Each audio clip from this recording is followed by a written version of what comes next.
नमस्कार विद्यार्थियों। आज हम करेंगे शिक्षा निदेशालय राष्ट्र राजधानी क्षेत्र दिल्ली। विषय है सामाजिक विज्ञान संसाधन एवं विकास, कार्यपत्रक यानी वर्कशीट नंबर 6। तिथि है 12/10/2020। विद्यार्थियों, आज का विषय जो है, टॉपिक जो है अनवीकरणीय संसाधनों का संरक्षण, जैसा कि हम पिछले अध्यायों में पढ़ते हुए आ रहे हैं। आज हम करेंगे अनवीनीकरणीय संसाधन वे संसाधन हैं जिनका भंडारण सीमित है और एक बार यह भंडार समाप्त होने के बाद उसको दोबारा बनने में हजारों साल लग सकते हैं। उदाहरण के लिए कोयला, पेट्रोलियम, प्राकृतिक गैस, धातुएं, खनिज इत्यादि। प्रत्येक व्यक्ति उपभोग को कम करके पुनः चक्रण और पुनः उपयोग द्वारा संसाधनों के संरक्षण में योगदान दे सकता है, क्योंकि सभी जीव एक दूसरे से जुड़े हैं। इसलिए इसमें हर एक की भूमिका महत्वपूर्ण है। याद रखें कि हमें संसाधनों को सोच समझकर न्यायसंगत उपयोग करना है, मतलब जितनी जरूरत है उतना ही, अधिक उपयोग नहीं करना है और उनकी जगह पर अन्य विकल्प भी ढूंढने हैं ताकि हमारी आने वाली पीढ़ियां भी उनका उपयोग कर पाए। बच्चों, अब आगे हम देखते हैं क्रियाकलाप है, तो उसको करने का प्रयास करते हैं। नीचे दी गई तालिका में लिखे हुए अनवीकरणीय संसाधनों के उपयोग लिखिए। बच्चों, जैसे दो कॉलम बनाए हुए हैं, एक तरफ लिखा है संसाधन, दूसरी तरफ लिखा हुआ है उपयोग। तो बच्चों, जैसे कि पहला उदाहरण दिया हुआ है पेट्रोल, कहाँ प्रयोग किया जाता है? वाहनों के ईंधन में। अब इसी तरह हमें आगे देखना है लोहा और कोयला, इसका प्रयोग कहाँ किया जाता है बच्चों? जैसे लोहे का प्रयोग कहाँ किया जाता है? घर बनाने में ज़्यादा प्रयोग किया जाता है, वाहन बनाने में, मतलब लोहे का प्रयोग कई जगहों पे हम भारी मात्रा में करते हैं। कोयला का प्रयोग आप सोचिए क्या हो सकता है? बिजली बनाना, ट्रेनें चलाना, इस तरह की चीज़ें हो सकती है। कुछ एग्जाम्पल हमने इस प्रकार लिए हैं जो आप देख सकते हो। देखो बच्चों, जैसे लोहे का प्रयोग परिवहन क्षेत्र, बस, रेल, इन सब चीज़ों में प्रयोग किया जाता है। कोयले का प्रयोग उद्योगों का ईंधन, पहले ट्रेनें भी कोयले से चलाई जाती थी और उद्योगों के अंदर बच्चों भारी मात्रा में इसका प्रयोग किया जाता है और बिजली बनाने के लिए भी इसका बहुत प्रयोग किया जाता है। बच्चों, इसके बाद हम वापस जाते हैं वर्कशीट में। अगली अगली तालिका में नीचे दी गई तालिका में लिखे हुए नवीकरणीय संसाधनों के संरक्षण के उपाय लिखे। बच्चों, इसमें हमें उपाय, संसाधन और दूसरी तरफ संरक्षण के उपाय। पहला जैसे लिखा हुआ पेट्रोल है, तो इसका संरक्षण कैसे किया जा सकता है? लाल बत्ती पर गाड़ी का इंजन बंद करना। अब एलपीजी गैस आ गया, एल्युमिनियम आ गया। एलपीजी गैस और एल्युमिनियम का कैसे संरक्षण किया जाता है बच्चों? कुछ इस प्रकार है। जैसे जहाँ तक संभव हो प्रेशर में खाना प्रेशर कुकर, अगर हमें एलपीजी गैस बचानी है तो इसके लिए हमें प्रेशर कुकर का खाना बनाते समय इसका प्रयोग करें। और खाना बना रहे हैं, अगर प्रेशर कुकर नहीं है तो जो भी खाना बना रहे हैं उसको ढकें ताकि भाप ज़्यादा ना निकले और खाना जल्दी पक जाए, जिससे हमारी एलपीजी गैस बच जाए। बच्चों, एल्युमिनियम के लिए है, एल्युमिनियम के स्थान पर अन्य विकल्पों का प्रयोग करना। एल्युमिनियम का अगर हम प्रयोग करते हैं, इसके दूसरी वस्तुएं हो सकती है जिसका हम प्रयोग कर सकते हैं। आगे बच्चों देखते हैं, हमें संसाधनों के संरक्षण का 4R का फॉर्मूला भी अपना सकते हैं। इसके अनुसार प्रत्येक व्यक्ति अपने उपभोग को कम करके वस्तुओं का पुनः चक्रण, गलाकर दोबारा बनाना यानी रिसाइकल वस्तुओं के विकल्प इस्तेमाल करना और वस्तुओं का पुनः उपयोग या रीयूज के द्वारा भी संसाधन को बचा सकते हैं। तो बच्चों, यहाँ पे 4R रिसाइकल करना है, तो इसको कैसे किया जा सकता है आगे देखते हैं। जैसे इसमें तालिका में लिखा हुआ संरक्षण का तरीका, दूसरे में तरीके का नाम, पुनः चक्रण, पुनः उपयोग, विकल्प का इस्तेमाल, उपयोग कम करना।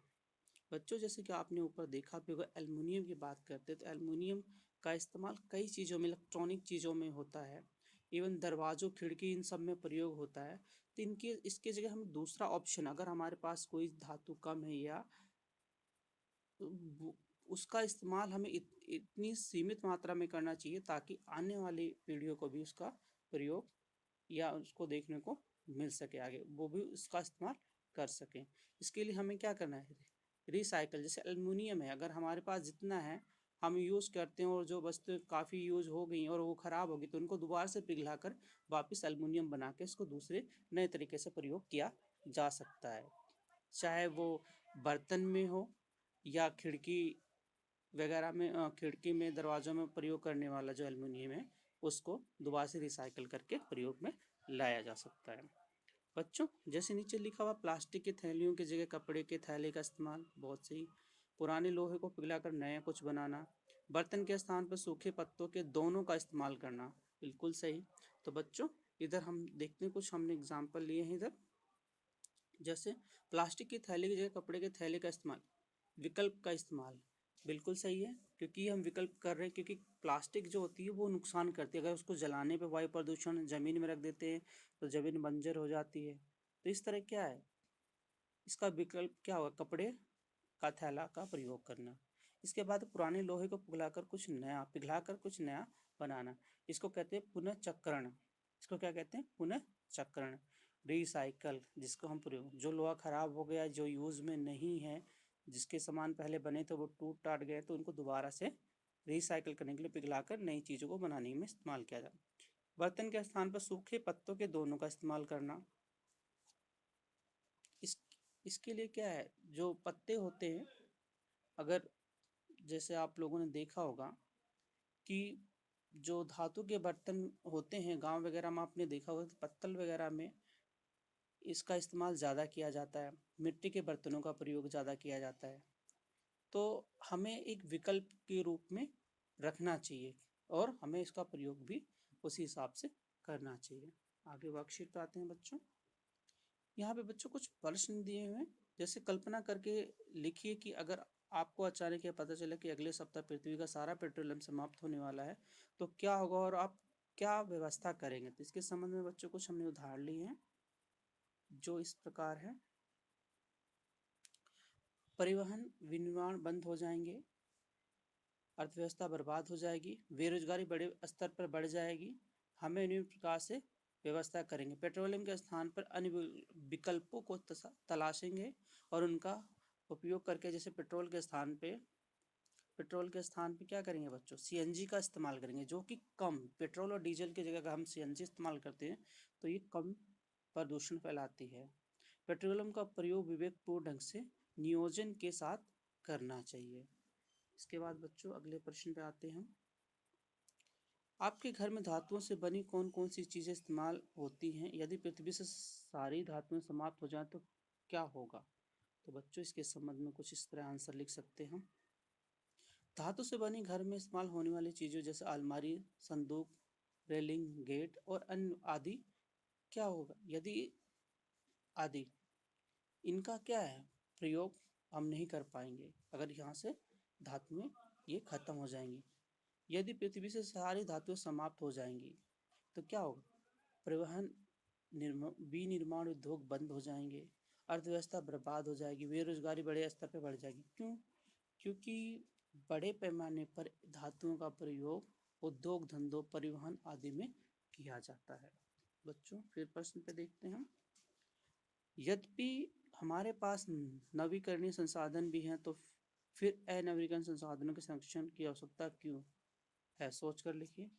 इसके लिए भी बच्चों आप सोचिए और हमारे पास इस तरह के कुछ एग्जाम्पल्स हो सकते हैं, क्योंकि इनका भंडारण सीमित और एक बार समाप्त होने के बाद उसको दोबारा बनाने में हजारों साल लग सकते हैं, इसलिए इन संसाधनों का संरक्षण आवश्यक है।